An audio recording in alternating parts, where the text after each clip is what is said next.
It appears like the metaverse is taking off, or at least the noise around it is. With land in virtual worlds selling for millions of dollars, NFTs flooding the internet, and Meta workers using the phrase Metaverse over 80 times during a major presentation last month. Is it all a gimmick? Is there anyone who truly comprehends it? If it hasn't arrived yet, when will it? The Metaverse has a very tough road ahead of it, according to information provided this week by chipmaker Intel, since it will require a lot more technology than we currently have to make it a reality, and Intel aims to be at the forefront of the effort. Welcome to today's episode of AI News. In this episode, I will tell you the reasons what the difficulties behind developing the metaverse are according to Intel, how we might overcome them, and finally, what other technologies would benefit from it.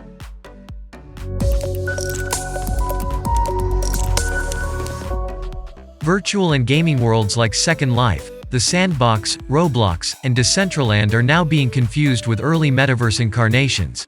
But hoopla aside, we're still a long way from having the technology to create a permanent 3D virtual world. What exactly does a persistent 3D virtual environment imply? The word metaverse originally appeared in Neal Stephenson's book Snow Crash, released in 1992. It depicted a 3D virtual world that anyone might enter as avatars using virtual reality headsets connected to a global fiber optics network. Another well-known reference is Ready Player One, which was published in 2011 and adapted into a film in 2018. In terms of how these fictional accounts transfer into real life, the metaverse may be thought of as a linked network of 3D virtual worlds that is constantly on and taking place alongside our daily lives. We might conceive of the metaverse as a quasi-successor state to the mobile internet, which will build on and reshape the internet as we know it, according to venture capitalist and writer Matthew Ball. The phrase metaverse comes from science fiction literature. Neal Stephenson developed the phrase metaverse by combining the words meta and universe, and introducing it to a wider audience in his dystopian novel Snow Crash in 1992. If you prefer not to read, we recommend watching Steven Spielberg's Ready Player One to get a sense of what the metaverse would be like. Metaverse is a virtual reality that combines physical and digital elements to allow individuals to completely experience a different form of reality. The goal is to provide people with a hyper-real alternate reality as the metaverse grows and technology advances. We will always be inside the internet and the billions of networked computers around us, rather than having access to it. In a similar vein, Mark Zuckerberg defined the metaverse as an even more immersive and embodied internet. Imagine this. You put on a headset or goggles, turn on a switch, and you're still standing in your living room, but you're also wandering through a 3D environment as an avatar of yourself, interacting with other people doing the same thing from their living rooms. Being constantly connected to the internet doesn't appeal to me, in fact, it sounds awful. But the good news for those who share my sentiment is that the full vision of the metaverse, according to Ball, is still decades away, owing to advances in computing power, networking, and hardware required to enable and support it.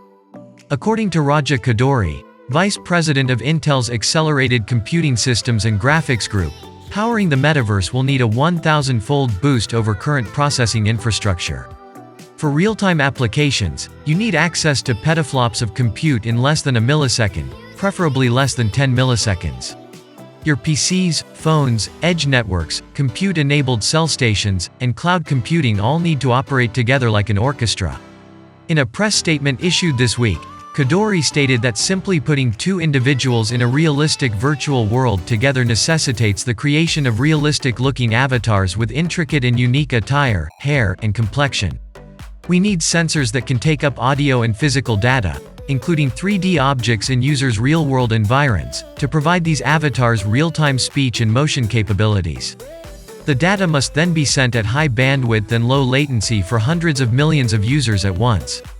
Intel says it's working on chips to help power the metaverse, and a new class of graphics processors will be released early next year. Specialized algorithms, an architecture dubbed Z, and open software development tools and libraries are all important parts of the company's metaverse-focused work. It's unclear how or when the metaverse will arrive. It'll be a gradual process that could take years or decades to complete. Koduri, on the other hand, is upbeat. We think that supplying a petaflop of computational power and a petabyte of data to every people on the Earth within a millisecond is within our reach, he wrote.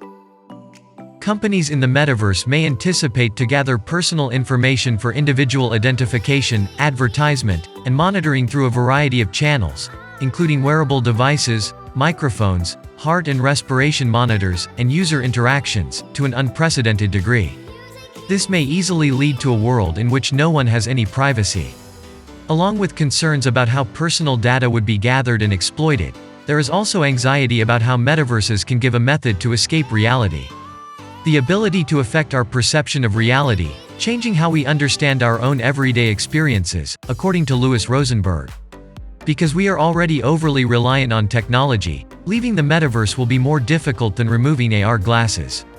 We are already cyborgs, according to Elon Musk, and quitting the metaverse will shut down crucial areas of our existence such as our employment and social interactions. Users and corporations should start using privacy by design when designing technology that we are so reliant on when considering and protecting privacy in the metaverse. Experts predict that metaverses will be fertile ground for major tech companies to gain greater control and use their market advantages and processes such as artificial intelligence in ways that are likely to further erode their users' privacy and autonomy. Meta's ability to recreate your house inside the VR world is another selling factor. This seems great, but there are dozens other VR applications and desktop programs that can perform the same thing. The difference is that I was the only one who could see it before it went kaboom. Meta's house construction will very definitely have a social component. Isn't it true that your friends will want to hang out at your digital hangout? Privacy settings are one area where this might be a source of worry. We must ensure that people may keep their houses private or unavailable to strangers. In games where your home may be accessible to the world, I've seen similar scenarios. Accessibility limitations can sometimes be transferred from one home to another. Other times, residences or flats are listed in public databases in the game, and you can go wherever you choose. In virtual worlds, VR and AR enable for far more realistic home building. There are furniture shop applications that allow you to utilize augmented reality to place products in your house to check if they fit in the designated space. Is it possible that individuals will scan parts of their homes and incorporate them into metaspaces? How about true-to-life room and furniture replicas? The worry is that we'll end up producing scale models that may be utilized for any nefarious purpose you can think of. What if you could also make your home's exterior seem like the actual thing? Why stop at your house when you can use public map databases to import the entire street? When asked why individuals aren't more active when it comes to their privacy only a few years ago, the most prevalent response was that they had nothing to hide. And it's possible that's right. The majority of individuals have nothing to conceal, but the concern is that the world may change. It is, in fact, already evolving. So, what is your opinion on Intel's vision of what is needed for the metaverse to exist and what it might look like? Do you believe that the metaverse will ever come to fruition in the way like companies such as Meta imagine it to happen, or is it going to like completely different from it? Please tell us your opinion in the comment section below. I would love to hear what you have to say about it. Thank you for watching AI News. We consistently report on the newest technologies that are shaping the future of our world. We'd appreciate you subscribing and watching our other videos. See you around and take care.